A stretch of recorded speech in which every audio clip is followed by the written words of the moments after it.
Welcome back to the Risen Farmers Market. I'm Ashley Thompson with Sweet Tea Farm. Today I'm going to show you a very easy recipe on a bacon wrapped rabbit. Yes, that's right, I said rabbits. Most people don't know that rabbit is one of the healthiest meats that you can possibly eat.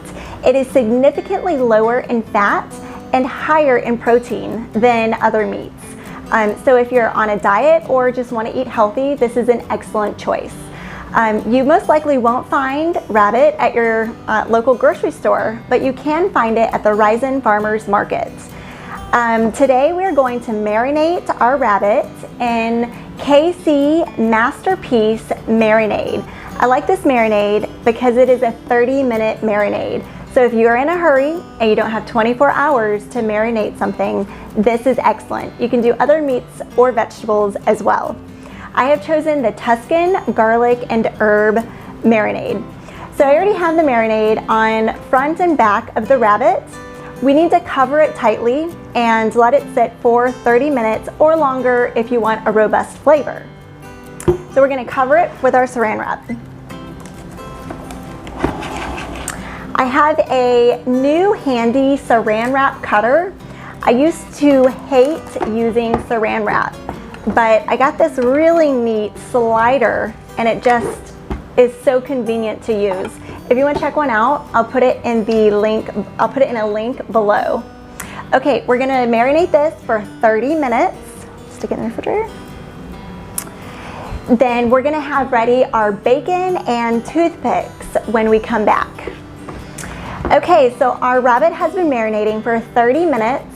I have just taken the bacon back out of the refrigerator. You want to use nice cold bacon. It slides apart easier and it doesn't get all stretchy and slimy, so be sure to keep it refrigerated.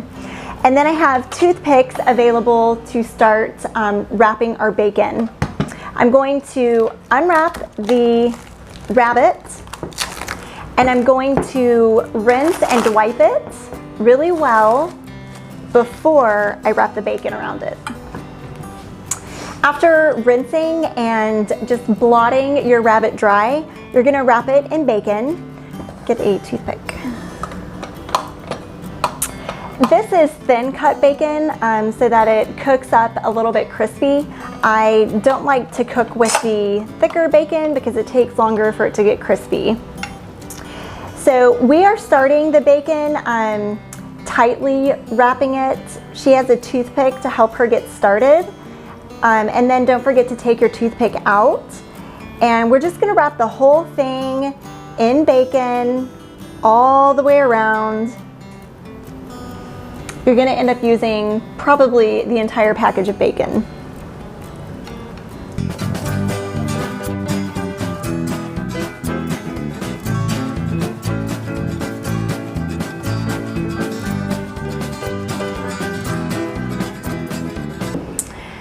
So as you can see, our rabbit is completely wrapped in the bacon and the marinade smells amazing.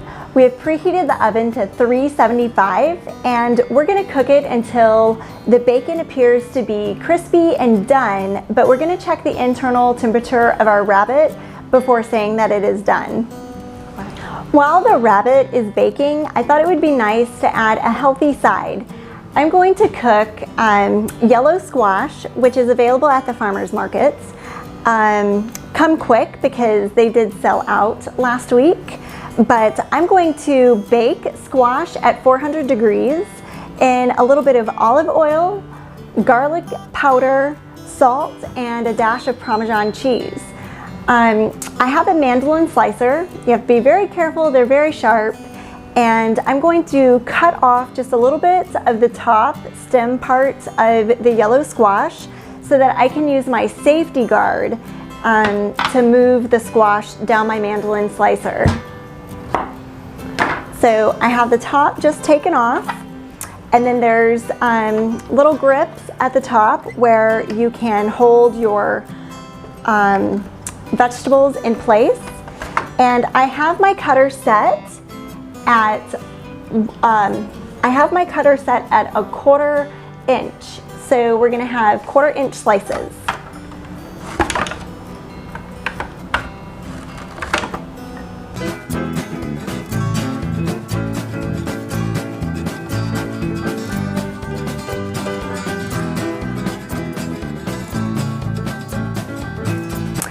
I cut up about 3 medium yellow squash, and I'm going to put in 1 tablespoon of olive oil,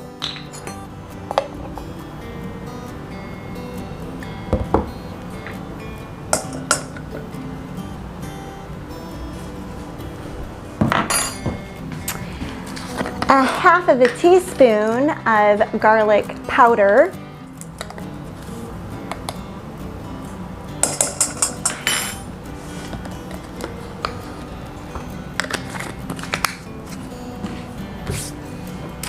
I'm going to do about 5 or 6 shakes of my salt shaker, and that's going to be about 1/8 of a teaspoon of salt.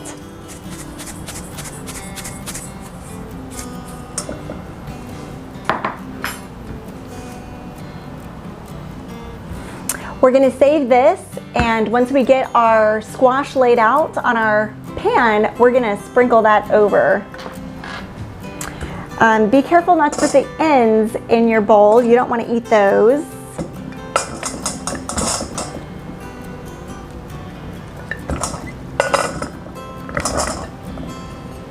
I just like to use my hand and get in there and make sure it's all mixed up.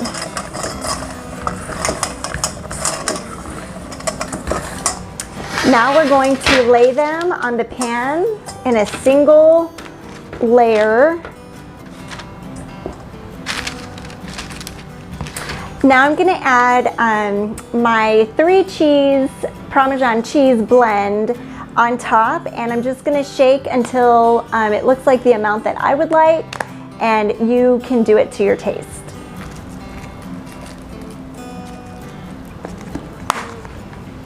Now we're going to bake it at 400 degrees until it gets nice and brown on top.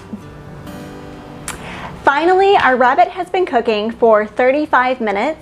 I took it out of the oven and I checked the internal temperature with my handy dandy thermometer. And you want to cook it like you would chicken, and you want to make sure that the internal temperature is about 165 degrees. If your bacon is not done, no worries. I stuck mine back into the oven and I put it under the broiler on high for about 2 minutes until the bacon got crispy. My kids like some really brown bacon, so I made sure that it got crispy all over. I poured the broth into a separate bowl before putting it under the broiler so that it wouldn't evaporate, and the bottom of the rabbit got nice and crunchy as well. My kids love the broth. They'll dip the meat in the broth, even drink the broth, so I keep it separate. And our squash came out just lovely. This is only a little bit of what's left. We've been eating on it since we had the rabbit in the oven, so I hope that you decide to try the squash and the rabbit. It is excellent together and a quick and easy meal. There are so many ways to prepare rabbit. Any recipe that you would do for pork or even chicken, you can enjoy with rabbit. You can make it as healthy as you would like, or you can wrap it in bacon. My kids really enjoy rabbit dumplings, just like you would fix chicken and dumplings, but it's a little bit healthier without the fat and high in protein. Please visit us at the Risen Farmers Market this Thursday starting at 5 o'clock. Please be aware that you will need a mask and sanitize your hands before entering the farmers market. Thank you, and I hope to see you there.